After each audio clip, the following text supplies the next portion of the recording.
And welcome back to NG tutorials. हम पढ़ रहे थे चैप्टर नंबर 4 फिजिक्स का क्लास 10th, जिसके अंदर हम पढ़ रहे थे लाइट के बारे में। अब हम पढ़ेंगे रिफ्लेक्शन ऑफ लाइट। कुछ बेसिक डेफिनेशन और टर्मिनोलॉजीज हैं जो हमें जाननी चाहिए before getting into image formation.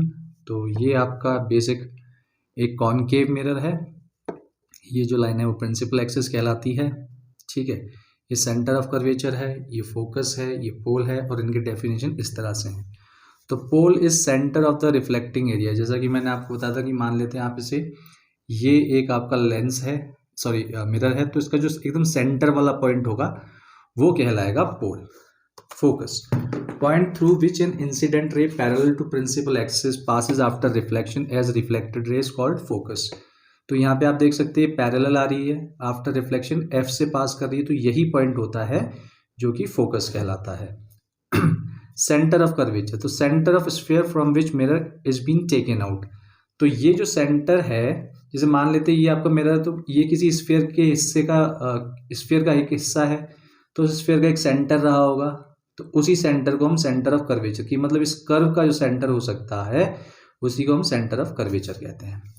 Radius of curvature again same definition है कि it is the radius of sphere from which mirror is been taken out. तो ये C से लेके इसके सर्कमफेरेंस तक का जो पॉइंट रहेगा, ठीक है, यही रेडियस कहलाएगा। तो रेडियस ऑफ कर्वेचर क्या हो गया? It is the radius of sphere from which the mirror is been taken out. तो ये है आपका रेडियस, ठीक है।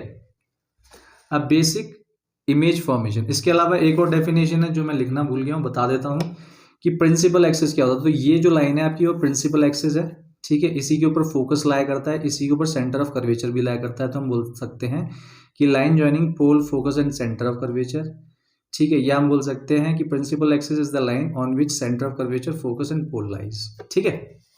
तो बेसिक ऑफ इमेज फॉर्मेशन, तो इमेज फॉर्मेशन के टाइम पे हमें क्या क्या चीज़ें दिमाग में रखनी है। जैसे आपसे डायग्राम बनाने के लिए आ सकता है, या डायग्राम दिया होगा उसमें से आपसे कुछ क्वेश्चंस बनाए जा सकते हैं, तो हमें कुछ चीज़ें पता होनी चाहिए, ठीक है। तो पहला ये है कि जो भी लाइन पैरेलल होगी, ठीक है, प्रिंसिपल एक्सिस के पैरेलल होगी, वो आफ्टर रिफ्लेक्शन फोकस से ही पास करने वाली है। तो ये हमारा पहला कॉन्सेप्ट हो गया। उसके अलावा दूसरा हो गया कि light passing through centre of curvature, वो सेंटर ऑफ कर्वेचर से ही वापस जाएगी, ठीक है। अब ऐसा क्यों होगा, ये क्वेश्चन भी पूछा जाता है कि जो लाइन सेंटर ऑफ कर्वेचर से पास करती है इंसिडेंट रे, वो after reflection centre of curvature से ही क्यों पास करती है। अब एक सर्कल अज्यूम कीजिए, ठीक है। ये आपने एक सर्कल देख लिया, ये रेडियस है, तो आपको पता है कि यहाँ पे अगर हम टेंजेंट गिराएंगे तो ये परपेंडिकुलर होगा, ठीक है। तो इसी तरह से सेंटर ऑफ कर्वेचर जो होता है वो हमेशा इसके परपेंडिकुलरली ही लोकेटेड होगा। अब हमने जो स्नेल्स लॉ में पढ़ा था, angle of incidence is always equals to angle of reflection. तो यहाँ पे देखते हैं ये एंगल ऑफ इंसिडेंस, तो इसकी बराबर का एंगल ऑफ रिफ्लेक्शन बनेगा।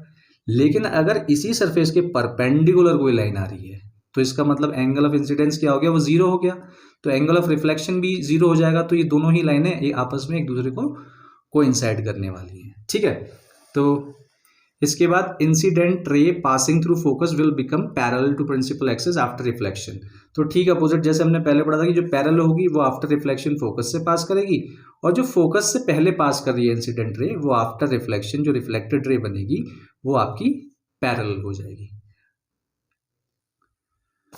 तो ray incident at pole will reflect back making an equal angle with principal axis. तो अब यहाँ पे बात करते हैं कि अगर इंसिडेंट रे जो है वो हिट कर रही है पोल पे, तो वो वहां से एक एंगल क्रिएट करेगी विद प्रिंसिपल एक्सिस जो इस एंगल के बराबर होगी। मतलब IPC should be equals to RPC। Again क्यों? क्योंकि अगर इस पॉइंट को देखेंगे तो इसके ऊपर जो प्रिंसिपल एक्सिस है वो परपेंडिकुलरली लोकेटेड है, मतलब नॉर्मल है, ठीक है। तो जो IPC जो एंगल बनाएगा वही RPC भी एंगल बनाएगा, तो ये दोनों बराबर होंगे। So when a line is hitting या light ray is hitting pole, तो जो रिफ्लेक्टेड रे होगी वो जो एंगल बनाएगी प्रिंसिपल एक्सिस के साथ वो सेम ही होगा। तो ये था आपका बेसिक कॉन्सेप्ट या बेसिक प्रिंसिपल्स जिनके ऊपर आप इमेज फॉर्मेशन करेंगे। छोटा सा ही टॉपिक था, इसे एक बार रिवाइज कीजिएगा। उसके बाद हम मूव इन कर सकते हैं इमेज फॉर्मेशन भी, कि हम इमेज फॉर्म कैसे करते हैं। मिलते हैं नेक्स्ट सेशन में इमेज फॉर्मेशन के साथ। Till then good bye and take care.